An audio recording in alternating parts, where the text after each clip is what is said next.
जैसे खाना खा रहे थे, ये आए थे दुकान से। थोड़ी देर बाद है ना मेरी नजर गई हाथ पे इनके, तो हाथ पे ना पट्टी लग रही थी, टेप लग रहा था। तो मैंने कहा ये क्या हुआ, तो बोलते हैं कि कुछ नहीं कुछ नहीं। तो मैंने कहा नहीं, मैंने हटाई वो टेप, और टेप भी यहाँ पे पड़ी होगी कहीं, अभी सफाई नहीं हुई है तो। भैया फिर है ना टेप हटाई तो भैया उनके ब्लड हल्का हल्का और आ रहा था, और थोड़ा ज्यादा ही कट लगा था। तो यानी कि मैंने कहा ये कब लगा है, तो बोले कि अभी थोड़ी लगा है, 2 घंटे। उनको तो नॉर्मली वो तो बोल रहे थे, लेकिन मुझे थोड़ा लग रहा था कि अभी तक। और फिर टिटनेस का इंजेक्शन लगाना पड़ता है, क्योंकि कटर कटर लगा था ना, तो कटर की वजह से। तो भैया मैंने क्या किया कि है ना, देखा कि ये सभी चीज में काम कर रही है, जैसे ब्यूटी क्रीम वगैरह सभी चीज में काम कर रही है, तो मैंने एक बार उसको लगा लिया। तो आपसे पहले मतलब मैसेज करने से पहले ही ये मैंने ब्यूटी क्रीम लगा दिया थोड़ा सा। पर वो थोड़ा सा स्लिप हो रहा था थोड़ा सा, पर मैंने अच्छे थोड़ा सा हल्का सा धीरे धीरे करके वो कर दिया।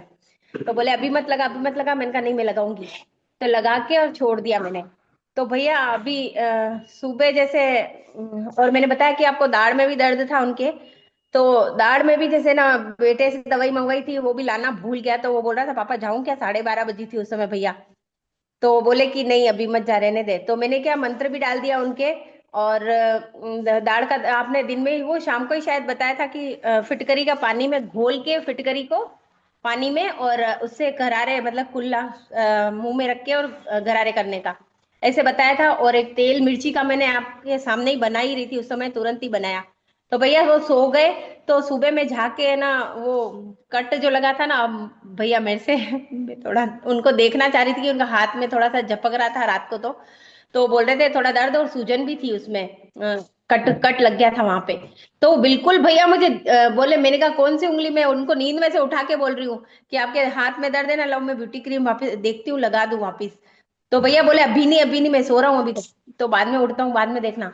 तो मैंने कहा नहीं अभी मैंने कहा कौन सा हाथ है बताओ तो सही। तो बोलते हैं कि ये वाला। तो मुझे तो यकीन ही नहीं हुआ कि ये हाथ है। मैंने कहा नींद में ऐसे ही बोल रहे होंगे, क्योंकि उनको लग रहा होगा कि ये नींद में से उठा रही है। तो भैया देखा तो मुझे तो नजर ही नहीं आ रहा था कट कहाँ था। तो अभी सुबह वापस मैंने हाथ देखा, तो बिल्कुल हल्का सा घाव, बिल्कुल लग ही नहीं रहा था कि भैया है भी सही, कट लगा भी है इनको। तो वो बहुत आराम पड़ गया भैया रात ही को। और अभी सुबह भी वो खुद ही लगा के गए भैया। तो बहुत बहुत धन्यवाद भैया, और इसके लिए ब्यूटी क्रीम का। जी दीदी, बहुत बहुत धन्यवाद। और कल रात की आधी रात के ब्यूटी क्रीम के इस अनुभव के बाद तो मैं कहूँगा कि जिनके भी चेहरे काले पड़ रहे हैं या फोड़े फुंसियां हो रहे हैं, वो सभी माफ हैं। कितने लोग इस बात से सहमत हैं कि इस अनुभव के बाद ब्यूटी क्रीम की कमियां माफ है?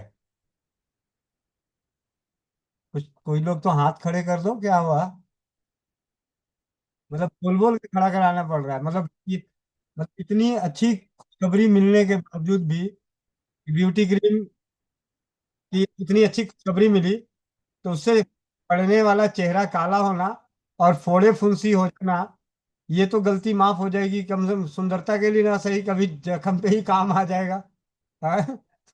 तो ये तो उसकी गलती माफ हो गई, तो अब ये खत्म, इसकी निगेटिविटी खत्म। कोई अगर कहे कि काला पड़ रहा है, भाई ठीक है रखे रहा, बाद में घाव में काम आ जाएगा। ठीक है, आप उसको ये कहते हैं ना कि घाव में काम आ जाएगा, चिंता ना करो।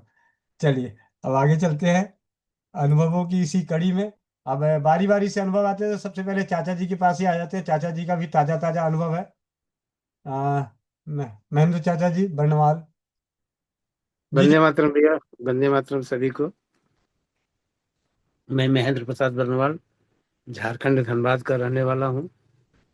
और अभी कुछ दिन पहले की एक बात है ब्यूटी क्रीम से संबंधित। मेरी पत्नी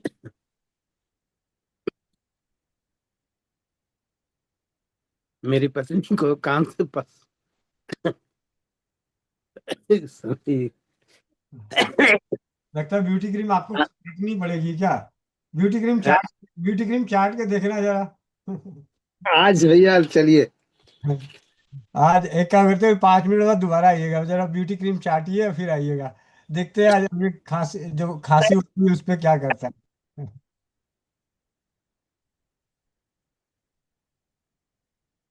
5 मिनट के बाद भैया हाँ जी, करते हैं। 5 मिनट के बाद। चलिए, जी। 。 मीरा मित्तल दीदी, जी जी वंदे मातरम। 。 जी। धन्यवाद। भैया हर किसी चीज की अपनी एक खासियत होती है। हम ब्यूटी क्रीम का जैसे जले पे यूज कर रहे हैं, सुंदरता के लिए यूज कर रहे हैं, तो अगर किसी का चेहरा काला पड़ा तो उसका एक कारण अलग है भैया। ये कड़वी सच्चाई है, किसी को हजम हो चाहे नहीं हो, चेहरा इससे काला नहीं पड़ेगा। मैंने आपको बताया ना, वो ड्राइनेस और खुजली की वजह से होता है। दूसरी बात, पिंपल्स भी अगर है, किसी को दाने दोबारा निकल रहे हैं, तो फिर ये उनके पेट की सफाई भी मायने रखता है। मैं जिसको भी ब्यूटी क्रीम बताती हूँ, तो पहले मैं ये चीज जरूर पूछती हूँ कि पेट साफ है कि नहीं। जिस बच्ची को मैंने 2-3 दिन पहले दिया, मैंने उनको पूछा कि आपका पेट साफ होता है, बोला हाँ साफ होता है। फिर मैंने उससे थोड़ी देर और बात की भैया, फिर उसने मेरे को बताया कि मेरे बाल सफेद हो रहे हैं। 20 साल की उम्र में अगर भैया किसी के बाल सफेद हो रहे हैं, तो ये हम अच्छे से जानते हैं कि उसका कारण है कि उसका पेट साफ नहीं हो रहा है। मतलब मैं ये इस चीज के लिए नहीं बोल रही हूँ कि ब्यूटी क्रीम के लिए बोल रही हूँ, मतलब हर चीज का ठेकरा हम ब्यूटी क्रीम के ऊपर नहीं फोड़ सकते हैं। कि अगर किसी का पिंपल्स निकल रहा है, अगर उसके पेट के अंदर की सफाई नहीं है, तो वो चीज भी हमें साथ में करना पड़ेगा। मैंने उनको फिर दोबारा से बताया, उनकी डाइट पूछी। उन्होंने उनसे मतलब क्या खाते हो बेटा आप सुबह शाम, तो उसने बताया सुबह चाय के साथ नाश्ता लेते हैं, ठीक है। चाय के साथ एक तो दूध के साथ वो नमक ले रही है, तो विरुद्ध आहार वैसे हो गया। आज के दिन 99% लोग कर ही रहे हैं वो चीज। दूसरी बात, वो रात तक 9 बजे तक खाना खाती है, और तीनों टाइम उसके खाने में गेहूं की रोटी थी। और उसका पेट वाकई साफ नहीं हो रहा था, लेकिन उसे लगता है कि पेट साफ होता है। वो हर किसी को गलत फहमी रहती है कि 70-80% पेट साफ हो गया मतलब पेट साफ हो गया। दिन में एक बार गए या 2 बार गए, हमें तो पेट साफ हो गया। लेकिन उसका बुरा असर हमारी त्वचा के ऊपर पड़ता है, आंखों के ऊपर पड़ता है, और बालों के ऊपर पड़ता है। जब से मेरे को आयुर्वेद का पता चला भैया, कब्ज तोड़ी मैंने, अपनी पेट की सफाई की, तब से मेरे आंखों की रोशनी अच्छी हुई, बालों की लंबाई अच्छी हुई। और त्वचा में, आप लोगों को नहीं मालूम, लेकिन बहुत सारे डार्क सर्कल थे भैया पहले।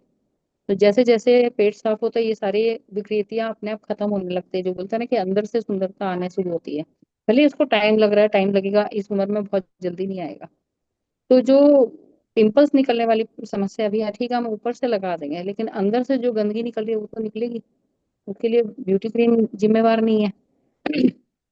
ये बात अभी है। दूसरी बात, मेरे हाथ में एक बार गर्म लग गया था, तो जल रहा था, काफी देर तक उसकी जलन हो रही थी। मैं उसको इग्नोर मार रही थी कि ठीक है हो जाएगा, लेकिन जलन बढ़ रही थी भैया। तब मैंने तुरंत ब्यूटी ऑयल लगाया, क्योंकि मैंने फीडबैक में बहुत बार सुना था कि हाँ इससे त्वचा पे जलन भी खत्म हो रही है, क्योंकि इसमें एलोवेरा जेल भी है। तो वो बहुत अच्छा, मतलब तुरंत ही ठंडक दी और तुरंत खत्म हो गया। और सबसे बड़ी बात अभी है, जब मैंने बनाई थी क्रीम, तो आप लोगों को मैंने बताया था कि इसका टेक्सचर बहुत अच्छा है। मतलब एक, जैसे एक इंसान का ऑरा होता है ना भैया, वैसे ही इस क्रीम की खुशबू जो है, और इसका जो टेक्सचर है, तो ये दोनों चीजें अपने आप में बहुत अच्छी है भैया। क्योंकि क्रीम मैंने बहुत देखी है, बचपन से देखी है, महंगी से महंगी क्रीम भी देखी है। एक कंपनी है वो ओले के नाम से, जैसे 700 रुपए की उस समय आती थी। लेकिन भैया किसी भी क्रीम का ना ऐसा टेक्सचर और ऐसी खुशबू नहीं है कि उसको देख करके हाँ लगाने का मन करे। ऐसा नहीं कि खाली मैंने अपने हाथ से बनाई है तो इसलिए मैं ये बात बोल रही हूँ। कई बार हम लोग लिफ्ट में मिलते हैं, कोई और वाला है, उसमें वो जो दूसरा है तो irritating है, ठीक है, तो उन्होंने क्रीम लगाया तो खुशबू होती है। और जहाँ क्रीम